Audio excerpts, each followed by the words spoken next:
بسم اللہ الرحمن الرحیم۔ السلام علیکم ڈیئر اسٹوڈنٹس، امید کرتی ہوں کہ آپ صحت اور ایمان کی بہتر حالت میں ہوں گے۔ پیارے بچوں، میں ہوں آپ کی اردو کی استانی مس سنبل گل، اور آج کا ہمارا SLO-بیس ٹاپک ہے تذکیر و تانیث۔ پیارے بچوں، کیا آپ جانتے ہیں کہ تذکیر و تانیث کسے کہتے ہیں؟ نہیں جانتے؟ تو چلیں میں بتاتی ہوں۔ بچے، تذکیر کہتے ہیں مذکر کو۔ کسے کہتے ہیں؟ تذکیر یعنی مذکر۔ اب مذکر کیا ہوتا ہے؟ اچھا، وہ لفظ جو نر کے لیے بولا جائے اسے مذکر کہتے ہیں۔ مطلب وہ لفظ جو نر کے لیے بولا جائے اسے ہم کیا کہیں گے؟ اسے ہم مذکر کہیں گے۔ فار ایگزامپل، جیسے ہمارے پاس ہے ماموں، شیر، ابو، بھائی، مور، دادا، نانا، لڑکا، اس کے علاوہ اور بھی بہت سے ہیں۔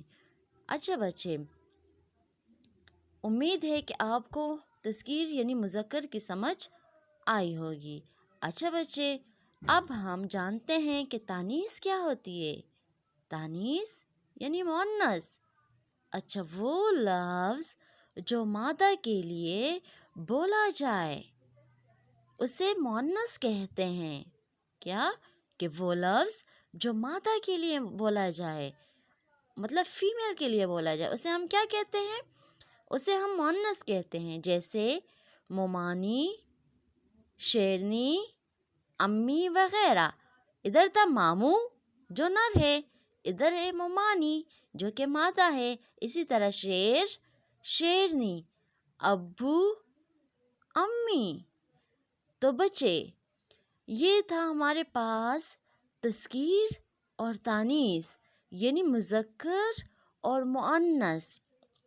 اچھا بچے، امید ہے کہ آپ کو یہاں تک کی سمجھ آئی ہوگی کہ تذکیر کسے کہتے ہیں یعنی نر کو کہتے ہیں، مذکر کو کہتے ہیں، اور تانیث کسے کہتے ہیں یعنی مؤنث کو کہتے ہیں، مطلب مادہ کو کہتے ہیں۔ اچھا بچے، یاد رکھیں مذکر مؤنث کی 2 اقسام ہیں۔ کتنی اقسام ہیں؟ 2 اقسام ہیں۔ وہ کون کون سی ہیں؟ پہلی ہے حقیقی تذکیر و تانیث۔ کیا؟ حقیقی تذکیر و تانیث۔ اور نمبر 2 ہے ہمارے پاس غیر حقیقی تذکیر و تانیث۔ پیارے بچوں، کیا آپ جانتے ہیں کہ حقیقی تذکیر و تانیث کیا ہوتی ہے اور غیر حقیقی تذکیر و تانیث کیا ہوتی ہے؟ اگر نہیں جانتے تو میں آپ کو سمجھاتی ہوں۔ چلیے آئے جانتے ہیں پہلے تذکیر و تانیث حقیقی کو۔ اچھا بچے، ہمارے پاس ہے تذکیر و تانیث حقیقی۔ اچھا، حقیقی تذکیر و تانیث اب کون سی ہوتی ہے؟ اچھا چلے، حقیقی تذکیر و تانیث وہ ہوتی ہے جس میں نر کے مقابلے میں مادہ اور مادہ کے مقابلے میں نر ہو، یعنی جس میں نر و مادہ دونوں ہوں۔ کیسے؟ جیسے فار ایگزامپل میں کہوں ابو تو اس کا ہوگا امی، تو نر مادہ دونوں آ گئے۔ اچھا، جانداروں میں کیونکہ قدرتی طور پر نر اور مادہ کا فرق موجود ہوتا ہے، جیسے میں نے ابھی بھی کہا، جیسے ہم یہ بھی کہہ سکتے ہیں ابو تو کیا آئے گا؟ امی۔ تو ابو بھی جاندار ہے، امی بھی جاندار ہے، دونوں کا ایک جوڑا ہے نا، ایک نر ہے اور ایک مادہ ہے۔ تو جانداروں میں قدرتی طور پر نر و مادہ کا فرق ہوتا ہے، اس لیے جو جانداروں کی تذکیر و تانیث ہوتی ہے نا وہ حقیقی کہلاتی ہے۔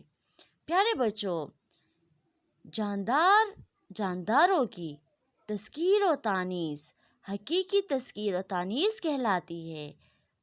اچھا بچے، مثالوں سے آپ کو سمجھ آ جائے گی۔